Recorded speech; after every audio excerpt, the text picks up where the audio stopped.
మరి అందరితోటి ఆనందంగా అంతర్జాతీయ మహిళా దినోత్సవ సందర్భంగా అదిగో స్కూల్ పిల్లల కోసం ఇంతవరకు ఎక్కడ లేదు చరిత్రలో వందలాది స్కూళ్ళల్లో వేలాది మంది పిల్లలకు వందలాది మంది ఇండ్లల్లో కుట్టు మిషన్లతోటి యూనిఫామ్లు కుట్టిండ్రు. ఇప్పుడు ఆ తల్లి మాట్లాడుతూ విందాం.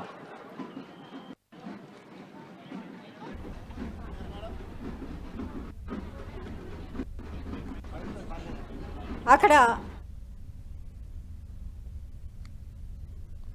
అంతకుముందు కోఠి విమెన్స్ కాలేజ్ కార్యక్రమంలో పాల్గొన్నారు. చాకలి ఐలమ్మ వర్సిటీ నూతన భవన నిర్మాణాలకు శంకుస్థాపన చేశారు.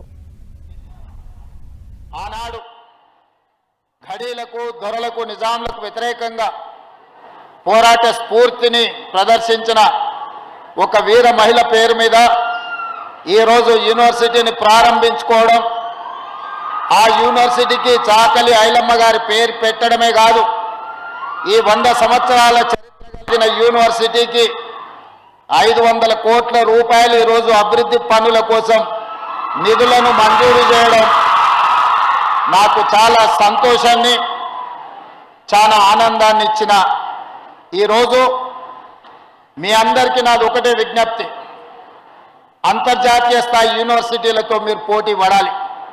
ఈరోజు ఆక్స్ఫర్డ్ కావచ్చు, స్టాన్ఫర్డ్ కావచ్చు, ఇట్లాంటి అంతర్జాతీయ యూనివర్సిటీలతోని మా వీరనారి చాకలి ఐలమ్మ విద్యార్థినులు పోటీపడి డాక్టర్లుగా, లాయర్లుగా, ఇంజనీర్లుగా, ఐఏఎస్లుగా, ఐపీఎస్లుగా వివిధ హోదాలలో రాణించడమే కాదు,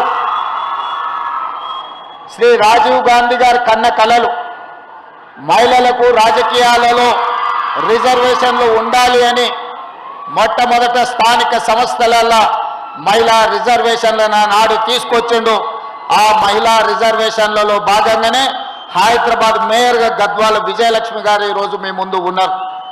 స్థానిక సంస్థల నుంచి చట్టసభలలో మహిళా రిజర్వేషన్లు తీసుకురావాలని రాజ్యసభలో ఆనాడు శ్రీమతి సోనియా గాంధీ గారి నేతృత్వంలో రిజర్వేషన్లను అమలు చేయాలి అని బిల్లు ఆమోదించి ఈ మధ్యకాలంలో లోక్సభలో కూడా మహిళా రిజర్వేషన్ ఆమోదం పొందింది. రాబోయే ఎన్నికల్లో అది శాసనసభ కావచ్చు, పార్లమెంట్ కావచ్చు, 33% మహిళలకు అసెంబ్లీలో లోక్సభలో సీట్లు ఇచ్చే పరిస్థితి వస్తుంది. ఖచ్చితంగా 33%లో మీరు ఉండాలి. మీలో ఉన్న నాయకత్వ లక్షణాలను పెంపొందించుకోవాలి. ఈ తెలంగాణ రాష్ట్రానికి, ఈ దేశానికి ప్రజాప్రతినిధులుగా చట్టసభలలో మీరు అడుగు పెట్టాలి అని నేను బలంగా ఆకాంక్షిస్తున్నా. ఈ దేశం అభివృద్ధి పదం వైపు నడవాలి అంటే మహిళల భాగస్వామ్యం పెంచాలి.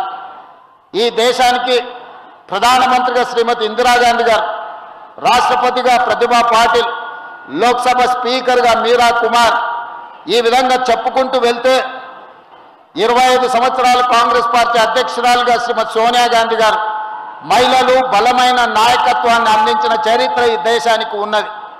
మహిళలకు అవకాశం వస్తే నిరూపించుకోవడం. ఈరోజు తెలంగాణ రాష్ట్ర చీఫ్ సెక్రటరీగా శాంతి కుమార్ గారు ఉన్నారు.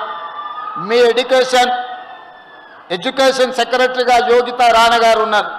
ఈరోజు మహిళలకు ఎవరికి అవకాశం ఇచ్చినా, అది ఐఏఎస్లు కావచ్చు, ఐపీఎస్లు కావచ్చు, ప్రజాప్రతినిధులు, మంత్రులుగా కావచ్చు, ఈరోజు మా క్యాబినెట్లో సీతక్క గారు కావచ్చు, ఎవరికి అవకాశం వచ్చినా మహిళలు తమ నైపుణ్యాన్ని ప్రదర్శించి తమ యొక్క చిత్తశుద్ధిని నిరూపించుకొని ఆదర్శంగా ఈరోజు నిలబడుతున్నారు. అందుకే ఈరోజు